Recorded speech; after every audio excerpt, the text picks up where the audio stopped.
A mother wrote to me about her 12-year-old son, Jordan. For years, he has enjoyed, as kids are wont to do, in teasing his 9-year-old sister, Emily. He mocked her mistakes. He mocked her observations. He made fun of her behavior that was, well, simply consistent with being 3 years younger than he was. It had become so common that Emily hardly dared to speak if Jordan was around. And if his behavior was pointed out to him that he was mocking her, he acted, at least, like he didn't even know what his mother was talking about, because it had become normal to him to behave like this. Well, of course he does this. Until recently, you've had no idea, Mom, how to unconditionally love him. So you've tended to correct him sternly and randomly, which makes a child crazy. And his father's completely unavailable emotionally to him. And he has 2 older siblings who treat him with disrespect and disdain. So this kid feels powerless and worthless. No blame of anybody. These are just the natural consequences of the way that you and your family have treated him for quite some time. There haven't really been any choices involved here, just reactions to pain. Now you're learning how to love him and teach him, and you have opportunities to learn every day. Mom then explained to me that she had given Jordan consequences for each time he teased his sister, like extra chores, having to explain his selfishness, what he had done to everybody in family meetings. That's a popular one. Going to his room, sometimes more chores. But nothing was working. So she decided to try something different. Jordan was forbidden to make any comment ever about anything to Emily. Nothing, no words, no facial expressions. When she came in the room, he was to turn around. Nothing, because he just couldn't stop himself. His normal was to tease her. Now, this sounds good, but I can already smell where this is going to end up. Mom continued and said that Jordan's behavior, despite this, changed hardly at all. He would still mock her or sigh or, kind of just sneakily roll his eyes or whatever every chance he got. And when Mom made a comment about it, he always had a most excellent reason. Like, I wasn't making a comment to her. His distinction was that he was just making a comment about her, but not to her, as though that were somehow different. Kids can become brilliant when they're justifying their behavior and incredibly dense when they're trying to remember a job that they've been given to do. Or he would say, but she was in the next room. She couldn't hear what I said. But see, very often the other person can hear what was said, or at least they can hear the tone, and it still poisons the air and reinforces his selfishness and his bullying. Or he would say, I didn't have a tone, denying the fact that he did at all, or I was just joking, one of my favorites, and on and on. And you've all heard these excuses. So Mom went further, which was brilliant. If taking a particular action, this one, fails over and over again, then it doesn't make sense to keep doing it. Change what you're doing. If hitting yourself in the head with a hammer doesn't get rid of your headache, you might consider doing something else. Mom told Jordan that he couldn't speak at all. He couldn't make gestures. He couldn't look at. He couldn't spend time with anybody in the family but her. Just with Mom. That's more clever, or cleverer. No speaking, none. No gestures, no facial expressions toward anybody but her. This went on for several days, which apparently very nearly killed Jordan. But Emily loved it. She was beginning to come alive. Mom said she was flowering. Mom was pleased that Jordan was learning. And although Jordan was quiet, I was virtually certain that he wasn't really learning. He was just complying with an order. just biding his time until he could go right back to what he'd always done. Mom decided that he'd learned his lesson after, I think, a week of that or so. So she allowed him to speak freely just during family meetings as an experiment. He could answer people's questions, bring up problems, and so on. Within minutes of the first meeting, he made fun of something that Emily said. First, he rolled his eyes. Then he made a dismissive gesture with his hands, the brush off, the sort of, you are an insect in my life. And then he sighed, and then he said something snotty like, "Oh, really?" Followed by another comment. That's at least 5 snotty things within the first couple of minutes. Mom wrote, quote, "I told him that he had to describe his behavior in terms of loving. And he went through the appearance of doing this pretty well. He said, I was unloving and unkind." This is in the meeting. "I was saying that she was stupid. It really wasn't a big deal what she was doing. I shouldn't have said anything. And I was saying that she didn't know anything," and so on. So it really sounded like he had learned something. I'm still skeptical because I've lived through these. Mom said, "All true, but I'm not hearing any genuine remorse from you. You're just repeating what I've said to you before. You're going through the mechanical motions." Now, that is beautiful insight on the part of you, Mom. Kids often quickly learn the right words to say, words you have said, but they learn to say them to get out of trouble, not because they have learned anything about themselves or how to be loving or made any changes in their judgments or behaviors. They just say the words like a mindless exercise. Mom said, "If I had said the same thing to you that you said to Emily, would you have liked it?" Now, that's not a terrible response, but I suggest you consider something that happened in this interaction. Usually, because telling somebody, would you like it if it happened to you, if a kid's determined to be snotty or rude, they're going to keep doing it. How long is the time? This is me asking Mom.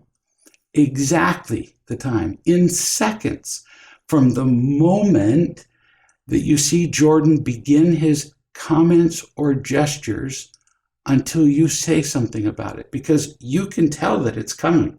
You can see the little comments, the little zings coming out of his mouth. It might help him, in fact, very likely will help him, if you're much faster.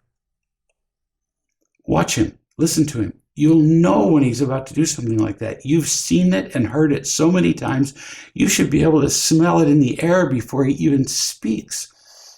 The problem seems to be that he makes his comments usually for a minute or 2 or 10 or longer, and then you intervene to point out what he's doing. But if you stop him within and this is the max, 1.5 seconds of his starting to do this, every time he'll learn much faster.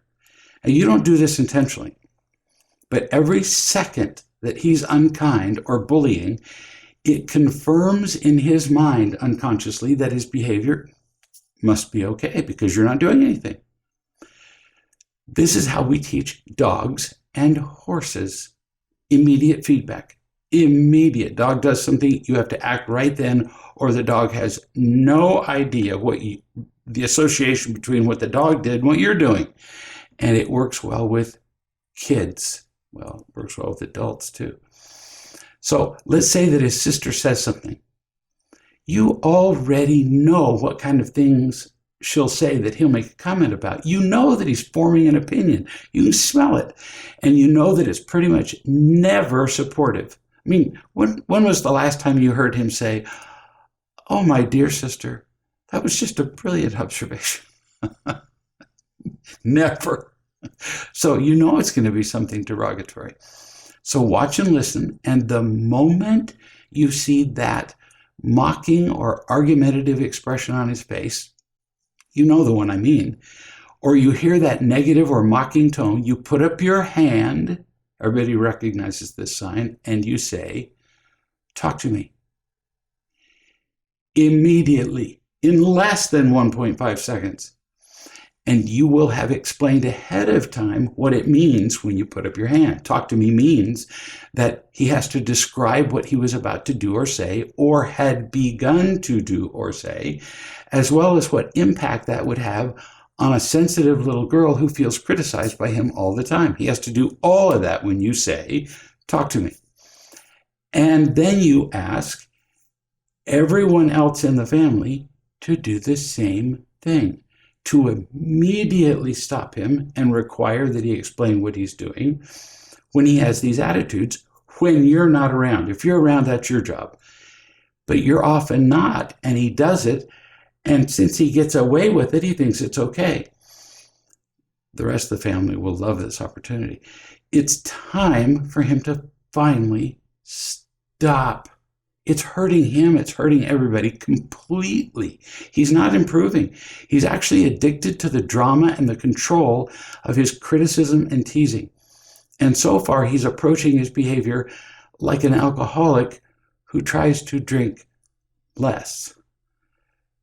Stupid. It doesn't work. So is this all clear? This is all part of zero tolerance. And through it all, you have to be kind, not impatient, not angry, or he will fight you just because he feels your disapproval. But more than with most people, he has to stop his behavior before he will feel your love. And your love will then help him find a better response to things.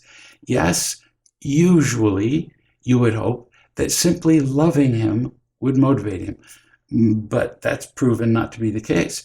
His behaviors have become so habitual that he's so drunk on his drama and controlling and power that he can't even feel your love. That's pretty destructive to him as well as to his sister.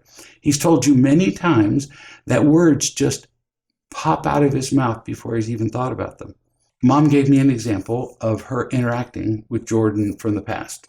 She said, Jordan, we missed a piece of the puzzle that we were talking about earlier. Why were you mocking Emily?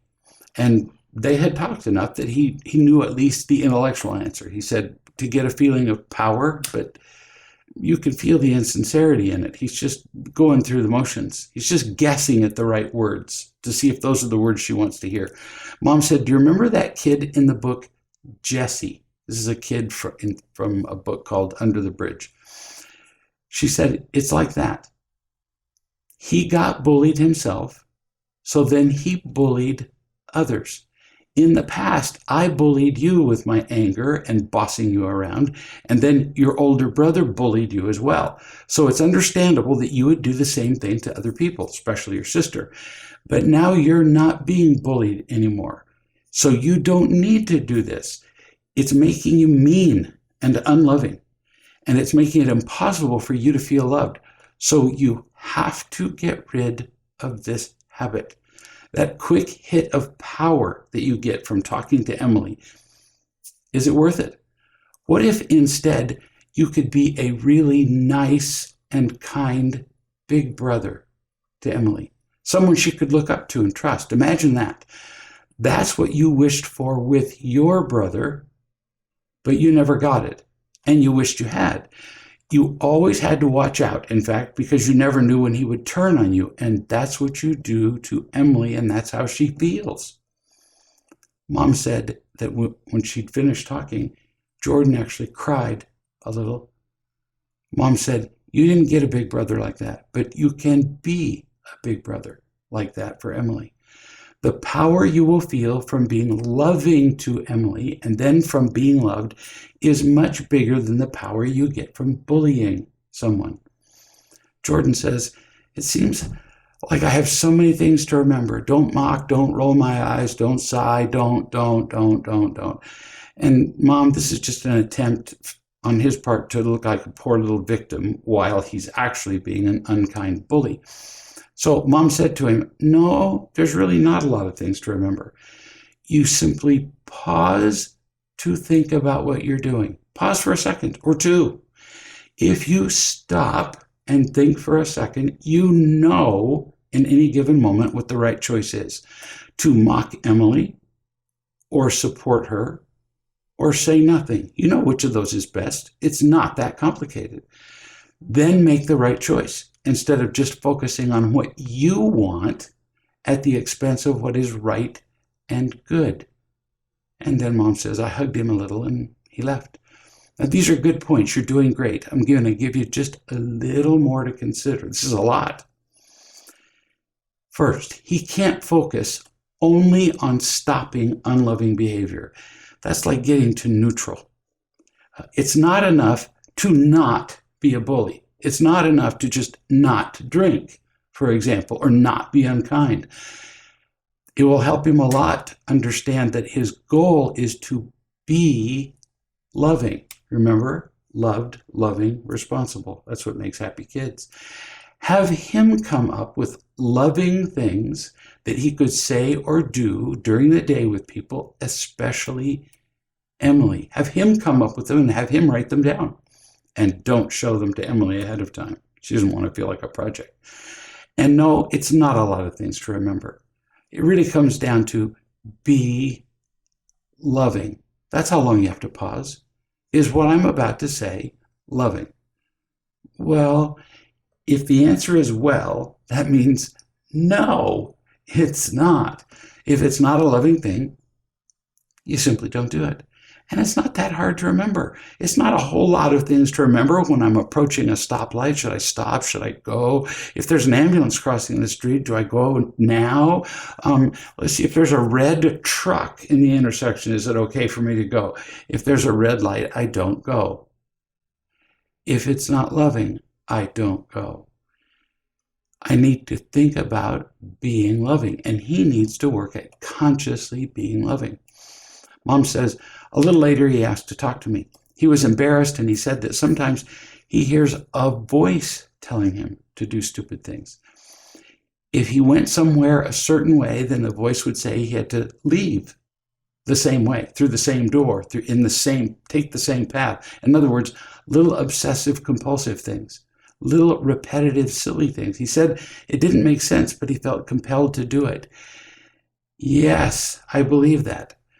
The voices are old patterns, and it does seem like they're voices, like they scream at us. They're convoluted thinking designed to help keep him feeling safe. And being unkind to other people briefly creates an illusion that he's more powerful, which is a form of being safe. Mom says, I told Jordan that our mind makes up stuff to deal with stress.